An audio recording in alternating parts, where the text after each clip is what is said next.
तो बिहार में कोरोना के मामले लगातार बढ़ रहे हैं और इसी बीच राजधानी पटना में एक हफ्ते के लॉकडाउन का फैसला कर लिया गया है। दूसरी तरफ प्रमुख विपक्षी दल आरजेडी ने मांग की है कि इस साल नवंबर में होने वाले विधानसभा चुनाव को टाल दिया जाए। उसका कहना है कि राज्य में कोरोना संक्रमण फैल रहा है, इसलिए चुनाव कराना ठीक नहीं होगा। दूसरी तरफ बीजेपी ने कहा है कि वो चुनाव के लिए तैयार है, जब भी चुनाव हो इसके लिए वो तैयार है। हालांकि राज्य में हालात किस तरह आगे चलकर बनते हैं उसे देखकर फैसला होना चाहिए। तो सवाल है कि क्या बिहार में हालात चुनाव के अनुकूल हैं, क्या चुनाव समय पर होने चाहिए? हम इस पर चर्चा करने जा रहे हैं। हमारे साथ जुड़ रहे हैं जेडीयू के प्रवक्ता राजीव रंजन और आरजेडी के प्रवक्ता डॉक्टर नवल किशोर अब से कुछ देर में जुड़ेंगे। लेकिन आपको बताएं कि कल तेजस्वी यादव जो आरजेडी के अध्यक्ष हैं, उनकी ओर से एक प्रेस कॉन्फ्रेंस करके बाकायदा कहा गया था, ये मांग की गई थी कि चूंकि कोरोना के मामले बढ़ रहे हैं, ये मामले अब मुख्यमंत्री निवास तक पहुंच गए हैं, इसलिए राज्य में विधानसभा चुनाव नहीं होने चाहिए। दूसरी तरफ जो सत्तारूढ़ पार्टियां हैं, बीजेपी, जेडीयू, एलजेपी, इन्होंने अपनी राजनीतिक गतिविधियों को तेज कर दिया है। लगातार जो है मीटिंग्स की जा रही हैं। बीजेपी ने कई वर्चुअल रैलीज भी जो है वहां पर की हैं। इसके अलावा चिराग पासवान जो कि एलजेपी के अध्यक्ष हैं, उन्होंने भी अपनी पार्टी के नेताओं की कल बैठक बुलाई है ताकि वो चर्चा करें कि आगे क्या करना है। इस बीच ये भी इशारा बीजेपी की ओर से दिया गया है कि वैसे जो मौजूदा सहयोगी हैं जेडीयू, एलजेपी, उनके साथ ही मिलकर वो चुनाव लड़ेगी, लेकिन अगर इसमें और भी दल आना चाहें तो उनका स्वागत है। ये इशारा जो है जीतन राम मांझी की पार्टी को लेकर के किया जा रहा है, क्योंकि कहा जा रहा है कि वो एक बार फिर से बीजेपी के साथ आने की इच्छा प्रकट कर चुके हैं। तो ऐसे में अब देखना होगा कि आगे चल करके क्या होता है। लेकिन सवाल यही कि क्या बिहार में विधानसभा चुनाव वक्त पर होना चाहिए या नहीं।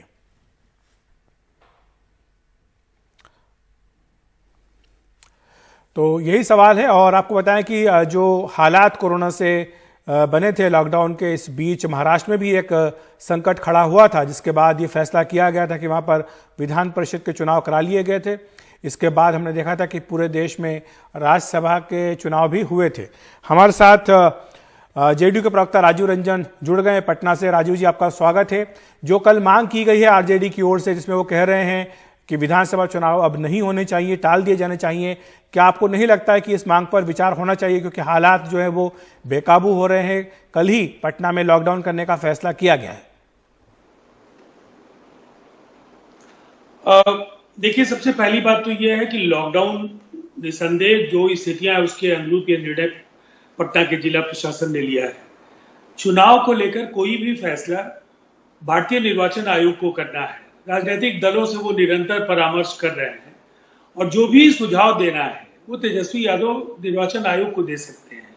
लेकिन लाशों के ढेर पर सियासत का उन्होंने आरोप लगाया, कितना विभत्स और घटिया आरोप है। दरअसल ये आरोप उनके खानदान पर दर्ज है। उनके 15 वर्षों के माता पिता के शासनकाल में नरसंहारों का दौर बिहार ने देखा, जातीय हिंसा का वो भयावह दौर बिहार ने देखा है। अभूतपूर्व पलायन बिहार से हुआ। इंजीनियर्स, डॉक्टर्स उस दौरान आएंगे तो मैं उनसे इस पर पूछूंगा, क्योंकि ये आप एक आरोप लगा रहे हैं। लेकिन अभी मैं एक सवाल आपसे जो पूछना चाह रहा हूं वो ये है कि जांच बिहार में इतनी कम क्यों हो रही है? हर व्यक्ति ये कह रहा है कि बिहार में जितनी जांच होनी चाहिए कोरोना की उतनी नहीं हो रही है। देखिए, क्षमता के संवर्धन के लिए लगातार कोशिशें जारी हैं। कई प्राइवेट लैब्स को भी ये अधिकार दिए गए हैं और अब 15,000 का लक्ष्य रखा गया है। अभी लक्ष्य तक हम पहुंचे नहीं हैं, लेकिन पहले से जांच की रफ्तार बढ़ी है और लगभग 3 लाख जांच अब तक हुए हैं। और मुझे ऐसा लगता है काफी तेजी के साथ इसे अगर 15,000 का लक्ष्य हम पूरा कर पाएंगे तो ये स्थितियां बहुत हद तक जो संक्रमण के दायरे में हैं उनकी पहचान करने में मददगार साबित होगी। लेकिन राजीव जी, प्रश्न आपसे यह था कि क्या आप चाहते हैं कि बिहार में जो विधानसभा चुनाव हो वो समय पर हो?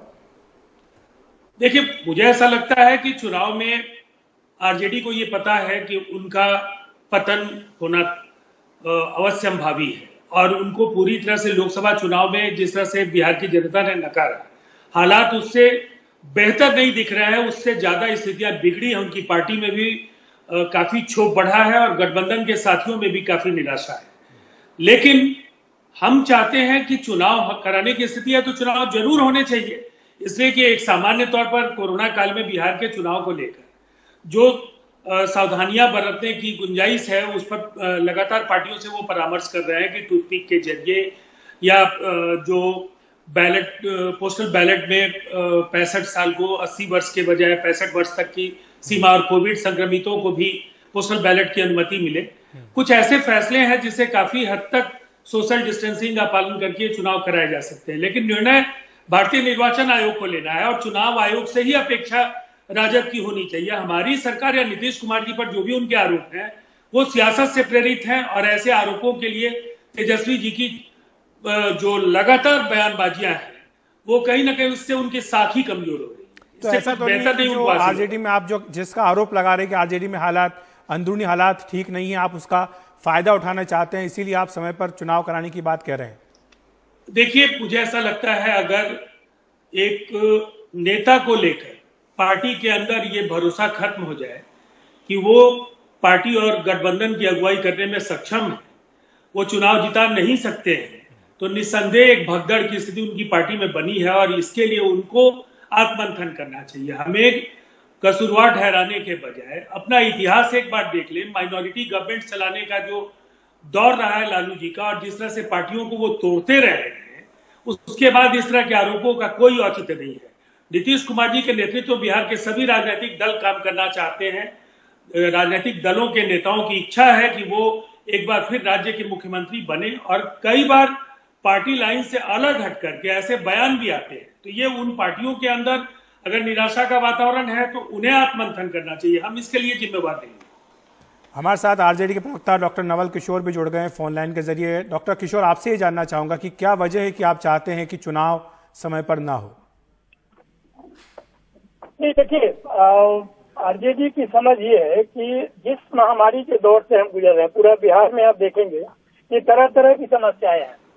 जांच के स्तर पे समस्या है, जो इलाज है उसके स्तर पे समस्या है, और जहां तक जो प्रवासी मजदूर बिहार में आए वो कई तरह की समस्याओं से गुजर रहे हैं। तो इलेक्शन तो कराना इलेक्शन कमीशन का काम है, इलेक्शन कमीशन का काम है और वह वहाँ के हालात का जायजा लेकर निर्णय करे। लेकिन सरकार की प्रायोरिटी क्या है, सरकार किस तरह से अपना शासन और अपना कार्य करती है, उसकी समझ तो बनती है ना। जिसमें कि बीजेपी जदयू के जो लोग हैं वो पूरी तरह से फेलियर दिखते हैं। जहां तक चुनाव का सवाल है, सबसे पहले डिजिटल रैली जिसमें 200 करोड़ किए गए वो किसने किया, और जनसंवाद के जरिए जनसंवाद का बहाना लेकर जो उसमें 3 महत्वपूर्ण बातें अमित शाह ने कही वो चुनाव से रिलेटेड था। जिस तरह से नीतीश कुमार ने संदेश संवाद का कार्यक्रम शुरू किया और वो 7 अगस्त को भी करने वाले हैं, वो क्या चुनाव के उसमें नहीं है? तो मेरा कहना लेकिन डॉक्टर किशोर, बीजेपी के नेताओं से हमारी चर्चा हुई थी, वो ये कह रहे हैं कि जो बच्चे तैयारी नहीं करते वही परीक्षा में नहीं बैठना चाहते हैं। नहीं, परीक्षा में नहीं बैठना चाहते हैं तो उनसे पूछे कि आप 2015 के परीक्षा में पूरी तरह से फेल हुए, ये तो पूरा बिहार जानता है और देश जानता है ना। उस समय भी आपके अभी के पूर्व अध्यक्ष और गृह मंत्री उस समय पूरा डेरा डाले हुए थे।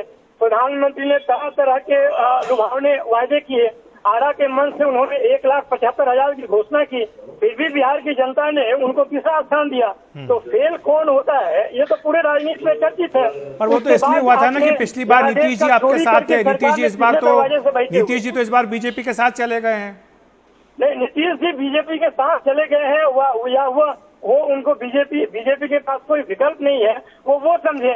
हमारी तो लड़ाई ये है कि हम जन सरोकार के मुद्दों पर चुनाव लड़ेंगे, चाहे जब भी चुनाव आयोग तय करे हम चुनाव लड़ने के लिए तैयार हैं, उसमें कोई दिक्कत नहीं है। लेकिन जिस प्रायोरिटी के साथ यह सरकार काम कर रही है कि लोगों को भगवान भरोसे कोरोना काल में छोड़ दिया है, और जो सरकार मजदूरों को, जो कि बिहार के हर एक दूसरे परिवार से एक प्रवासी मजदूर संबंध रखता है, वैसे मजदूरों को पहले लाने से मना किया, जब आने को हुए तो उनको क्वारंटाइन में डाल दिया गया। जिस तरह से क्वारंटाइन की अव्यवस्था दिखी वो पूरा सार्वजनिक है।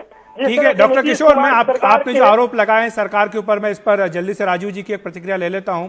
राजू जी, मेरे पास वक्त कम है, लेकिन वो सीधा आरोप ये लगा रहे हैं कि जो श्रमिक आए हैं उनके साथ न्याय नहीं किया है नीतीश कुमार सरकार ने। देखिए, सबसे पहले हम लोगों ने जो किया वो तो देश के सामने है। प्रधानमंत्री नरेंद्र मोदी और देश के अनेक राजनेताओं ने कोरोना के प्रबंधन को लेकर के राज्य सरकार की तारीफ की। डायरेक्ट बैंक ट्रांसफर का सवाल हो, प्रवासी मजदूरों के अकाउंट में पैसा भेजने का सवाल हो, और सबसे बड़ी बात मैं एक चुनौती जरूर देता हूं, 2 मिथक टूटे हैं। 2010 में नीतीश कुमार के बगैर लड़ रही थी आरजेडी, 22 सीटों की पार्टी थी, 7 लड़े 80 एमएलए की पार्टी बनी। नीतीश कुमार के बगैर लड़े लोकसभा में सुपड़ा साफ हो गया।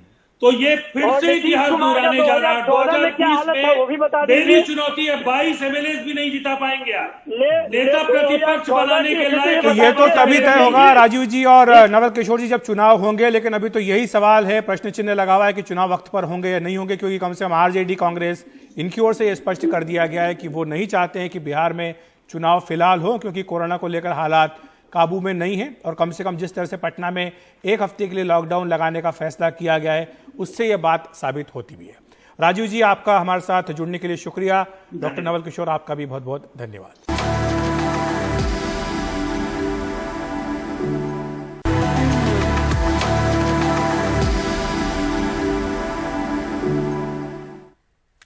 अब बात कर लेते हैं लद्दाख की, जहां वास्तविक नियंत्रण रेखा पर गलवान के बाद हॉट स्प्रिंग्स के पेट्रोलिंग पॉइंट 15 से भारत और चीन की सेनाएं 2 किलोमीटर पीछे हट गई हैं। उधर गोगरा के पेट्रोलिंग पॉइंट 17 से 2 किलोमीटर पीछे हटने का काम कल या फिर परसों तक पूरा कर लिया जाएगा।